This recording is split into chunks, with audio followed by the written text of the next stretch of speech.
Wow, it's warm here, really nice. I think I'll sit over here. I am beyond thrilled to be able to discuss moonshots and abundance with two pretty amazing human beings. Steve Jurvetson, whose current board responsibilities include everything from SpaceX to Planet Labs to Tesla Motors and many others, and Naveen Jain, the founder of Moon Express, World Innovation Institute, as well as Blue Dot, to name a few. Welcome.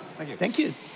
Steve, thinking about the moonshots in a very literal definition, you're among the first investors of SpaceX. You are a DIY rocketeer, and you own a pretty amazing collection of space treasures, including a large chunk of moon.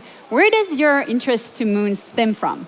Well, and the space in general? Yeah. I think any kid growing up in the 60s or 70s must have been enamored with the space program back then, before the space shuttle kind of made it boring again.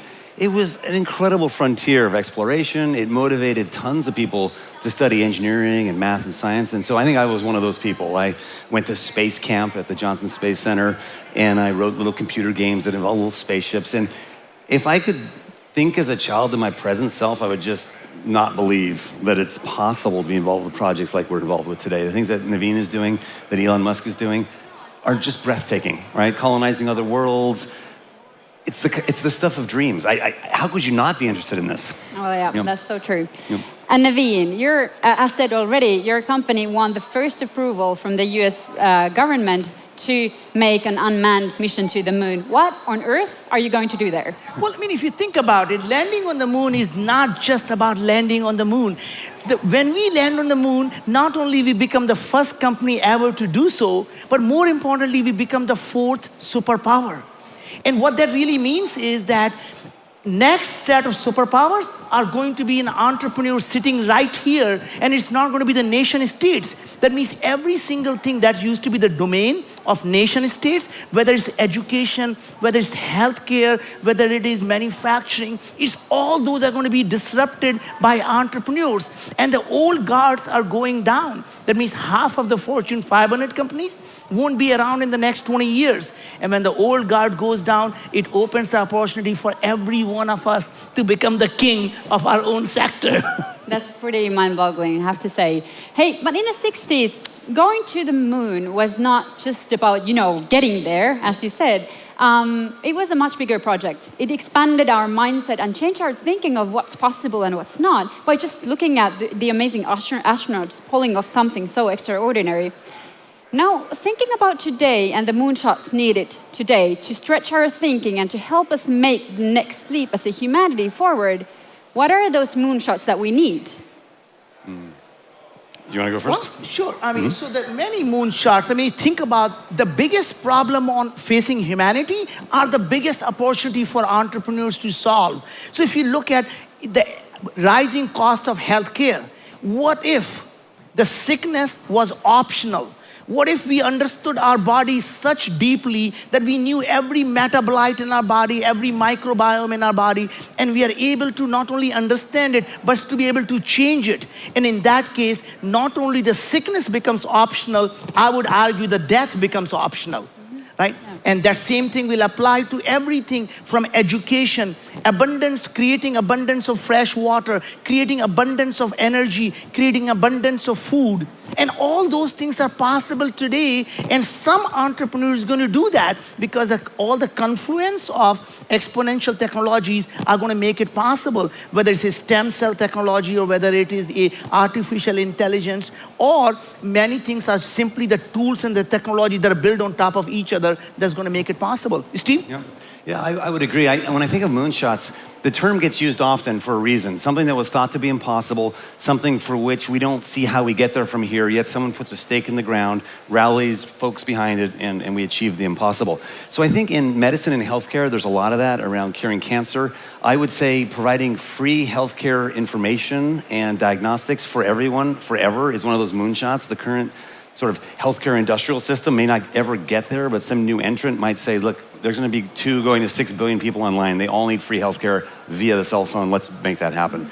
I think in the area of agriculture, getting off meat entirely grown from animals, but onto meat grown in a laboratory or in a manufacturing facility, is essential. I mean, it's like one of the biggest things we can do for climate change. So obviously moonshots that we're invested in are getting off fossil fuels entirely, making all vehicles electric, all vehicles autonomous, getting off animals. I mean, I love meat, I love bacon. We don't need to rip it off of pigs and cows. So, it's a really barbaric way to get meat. That could be another moonshot. I think obviously in genomics and cancer and health. I think in deep learning and AI applied to everything. I think every industry is going to go through a change, and that itself may not be a moonshot because it's going to happen anyway, but perhaps dealing with the governance, the institutional change that will be required in laws when we have sentient beings that are smarter than humans. Kind of an interesting challenge to think about in advance of getting there. Obviously colonizing other worlds, Mars and the moon. These are moonshots literally, and they don't even seem like the most daunting things we're taking on. I mean, it's almost like we need a higher hurdle, like interstellar travel, to really get us thinking outside the box. These are big themes and really big areas. How can we get there? Like, what is the best way of getting there? You're mentioning entrepreneurs and exponential technologies. Like, what about collaboration? What type of collaboration do we need in order to actually reach those big targets and create the abundance? One of the things that, I mean, obviously, Steve. I was just going to say, just don't screw it up. I mean, the main thing is if governments will allow entrepreneurs to actually be entrepreneurs. Because these moonshots are not led by big companies doing big company thinking. They're led by new entrants changing the rules of the game. And so having, even like governance-free zones. You think about like in the US, the FDA is such a barrier to innovation. What if you could carve out a region that was an FDA-free zone? Or regulation-free zone, in any sense of the word, SEC-free for Bitcoin inventors, what have you. Places where you could allow experimentation to happen because that's where all the great ideas come from. And so rather than a collaboration with someone, I think it's a lack of interference that I would highlight. Interesting. And that is actually what I was saying, that in developed countries, as the countries becomes more mature, you start to see that they become more and more regulated. And that's why more of the latest innovation, especially in healthcare, are moving to other countries. So if you look at CRISPR, that allows us to genetically edit our own genes, is now they're doing it in China, they're doing it in UK. It's not happening in US. Stem cell therapies are moving to other places. The cloning is moving to other places. And if we are not careful, the Western world is going to start to essentially lose the innovation edge because there are so many regulations. So I completely agree with Steve. Creating a innovation lab, the regulation-free zone. So it's not a tax-free zone anymore. And the boundaries of the countries are disappearing. To some extent, the entrepreneurship have no boundaries.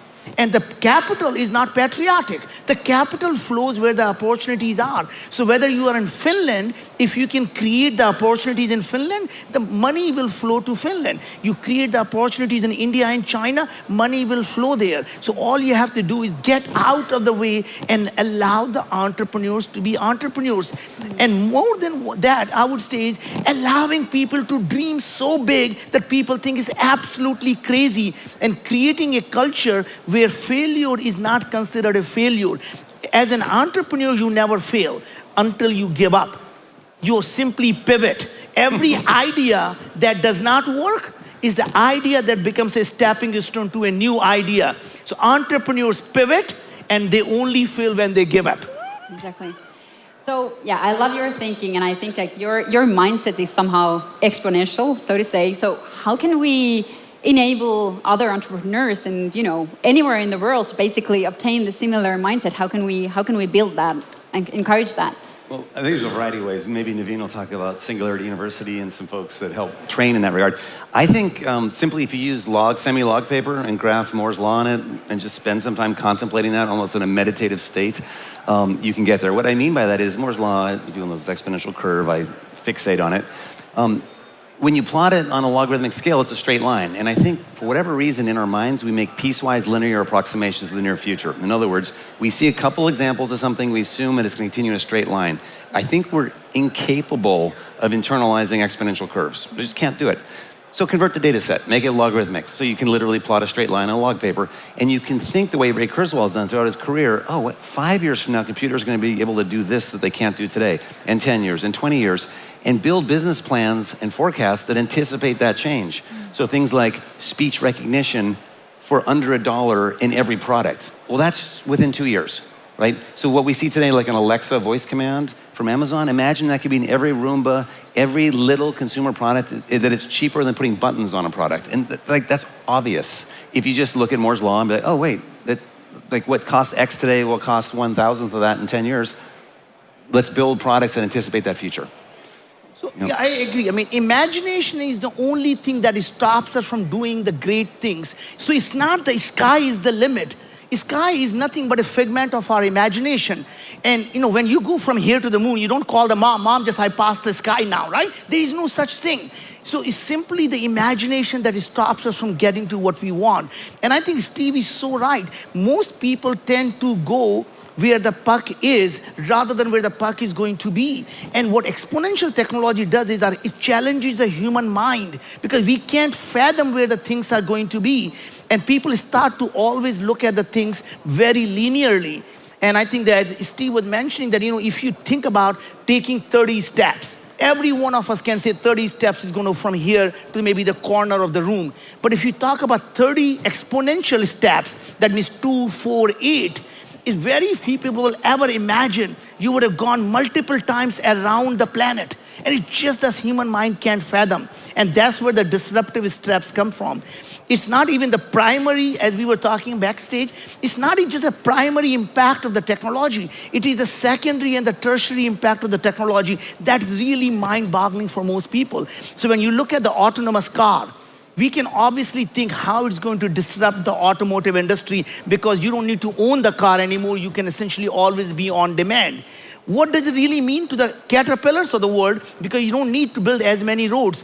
What does it really mean to the parking lots? Because the cars don't need to be parked right next to you. So imagine all the empty parking lots in the urban infrastructure. What if could they become the habitat for affordable housing? Exactly. What if you could live now in the suburbs and now your car is your office? What happens to the real estate in the urban areas? What happens to the auto insurance? What happens to life insurance? Because cars are communicating with each other, people are living longer, the healthcare technology is making us no longer sick or even curing the last disease called aging. And what if you could cure aging? What would that mean to the life insurance industry? So I think it's just you have to keep imagining all the things that are possible. And the good thing is the technology is at our disposal to make it happen. There's something you said I want to emphasize that I just love. If we're living in the Matrix, I think our mantra should not be there is no spoon, it should be there is no sky. I like that a lot. In case you don't know, there isn't like an edge to the atmosphere. It's like this continual gradient. So it's like literally true and figuratively, because we always say the sky's the limit. Well, not anymore. Not anymore, exactly. I love the fact that both of you, so you've invested in a number of very successful companies, and you've built a number of very successful companies. But he's never invested in my company, so you know. So we can have that discussion right after, the panel. But I know that there are a lot of startups convincing and needing to convince investors right now in this venue about how do you make money, where do you get your first revenues, how do you create the business model that brings you, that gets you there to the moonshot. And I think the big question is, how do you build something as of today that is relevant, that takes you there to the big goal? Is there a recipe that you can share with all the? I'm going to talk from the entrepreneur's perspective here, because Steve has a very different perspective from the venture capitalist perspective. To me, the capital flows if you can show how big the opportunity is, right? So my job is to capture the imagination of how big this opportunity can be, what this moonshot really means, and capture the imagination and start to show how you're going to go from here to there and what are the different paths, what's the short-term things, intermediate things, and the long-term things. So for example, when I say I'm going to make sickness optional, what's my first thing? I'm going to simply look at the metabolome and microbiome and show you that you can stay well. And it's a wellness industry. You don't need to have any FDA regulation. So I can start to make start to generate revenue from personalized nutrition, personalized probiotics. And the second phase is now I can start to diagnose all the diseases when we get FDA approval. That kicks off the second phase. And the third phase is now we have enough data to be able to find the predictive biomarkers that we can essentially cure before you even see the symptoms. And that's what I think the venture capitalists or anyone like to see is there is a massive opportunity, but they have a path to get to the moonshot. Steve? Yeah, I love the question. I wish I had an answer because in a sense, this is the question I'm trying to answer every single year of my career, and I don't have the answer. But if I was to restate your question, the way I understood it is you want to invest in companies that are going to change the world, that have this dream, this star, I would describe it on the horizon that says, 50 years from now, all vehicles will be electric, all vehicles will be autonomous, we're going to have Mars colonies, we're going to do all these great things. And that's what motivates the SpaceX employees and the Tesla employees to come to work each day. So you have this incredible dream, but you need to do something in the interim, right? You don't just hunker down for 30 years and come out with the conclusion, right? And so you have this strange dichotomy. You have a dream that's big, but you need to iterate with customers. You need to have product. And the part of the question that I find very interesting and difficult to answer is how do some people do this so well? So consider Elon Musk, who I think may be the world's greatest entrepreneur in history. Well, at least he has some so far. financial problems every once in a while, and you've absolutely. helped him out. He's come to negative net worth and put everything he has into his company. So his personal dedication is legend. But if we take today as a sort of a looking back on recent history, both Tesla and SpaceX, you'd say, wow, they had a big, audacious dream. Get us off fossil fuels, get us on a Mars colony. About as big as it gets. Yet, brilliant execution on very bite-sized steps along the way. The Roadster strategy and the way it allowed for low-volume manufacturing to sort of blaze the trail, gain credibility such that they could do the Model S, which allowed them to gain credibility to do the Model 3, which is coming out. That was all laid out in a blog post before they had done any of it. So this is fascinating that he just threw it out there and did exactly that. In the case of SpaceX, it wasn't go with the Mars Colonial Transporter. There was a Falcon 1 rocket that tested the engine, which is the most complicated technology in a rocket, get it proven, then step and repeat 9 engines, plus some 10s up on top, same engines for the Falcon 9. This sort of modular design and reuse that software engineers do so naturally, he did through a hardware product landscape to remove risk at every step along the way, gain credibility along the way, and thereby raise financing at ever, when the big checks have to be written, at ever higher prices, tens of billions of dollars of valuation, when you're still a company in a growth phase.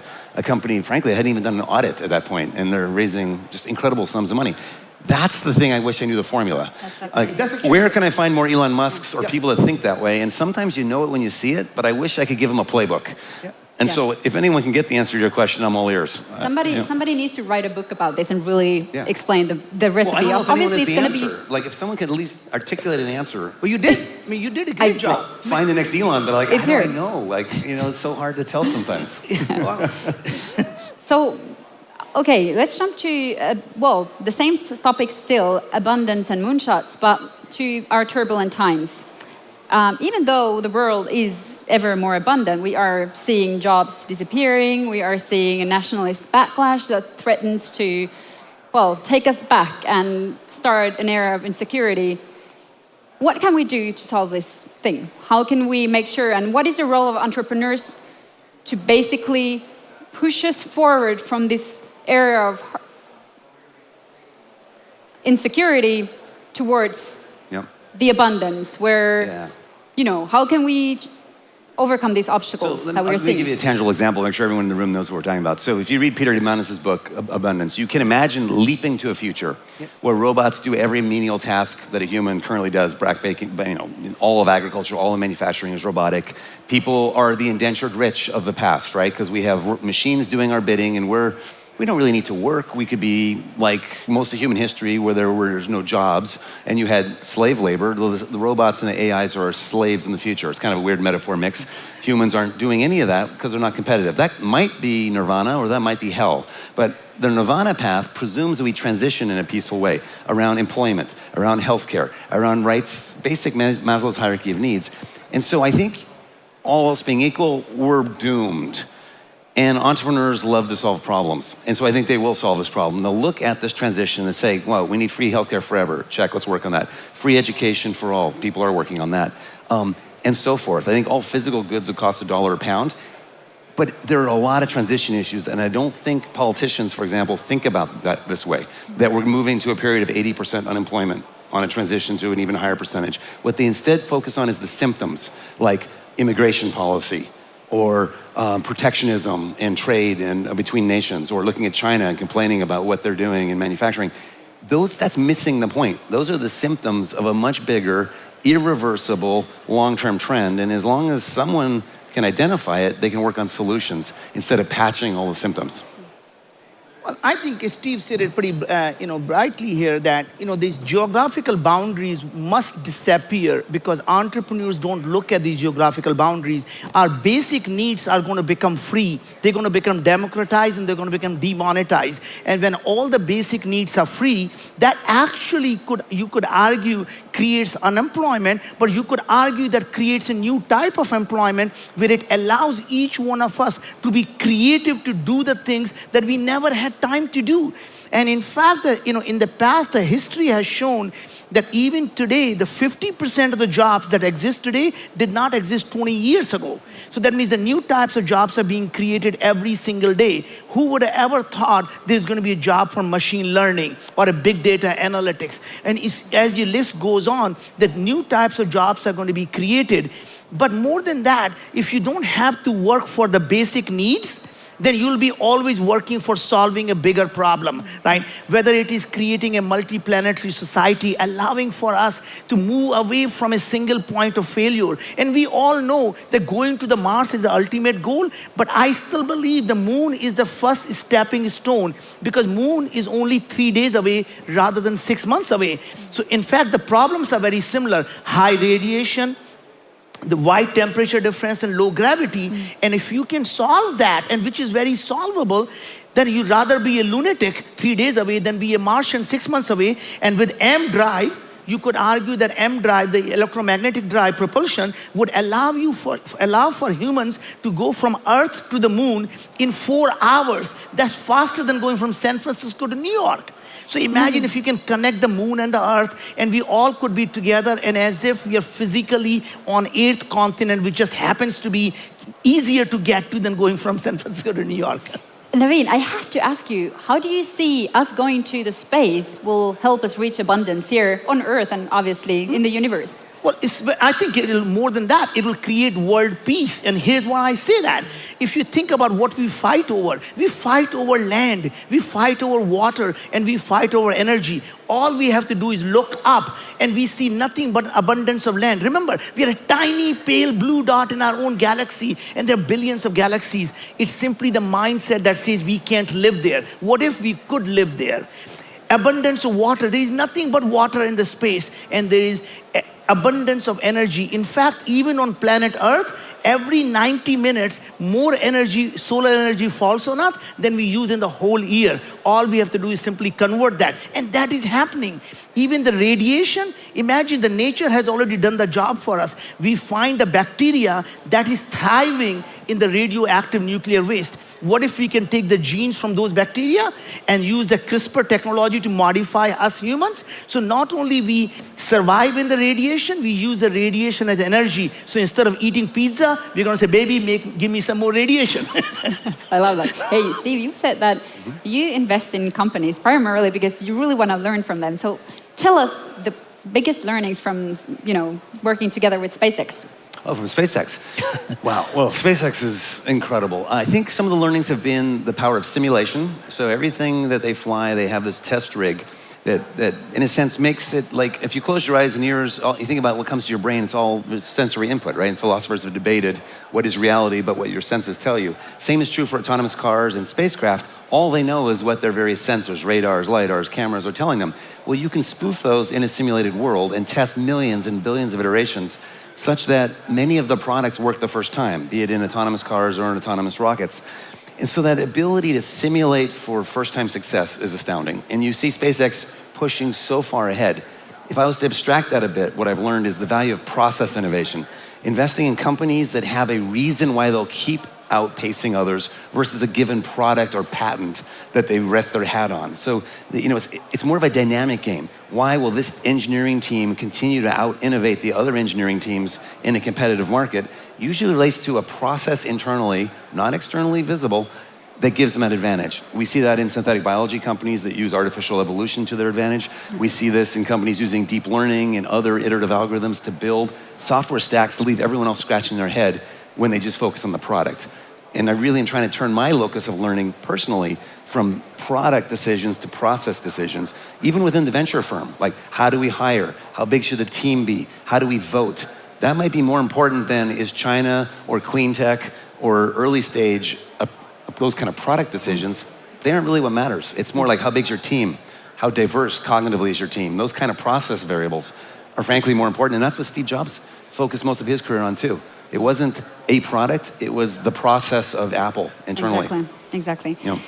I love those takeaways.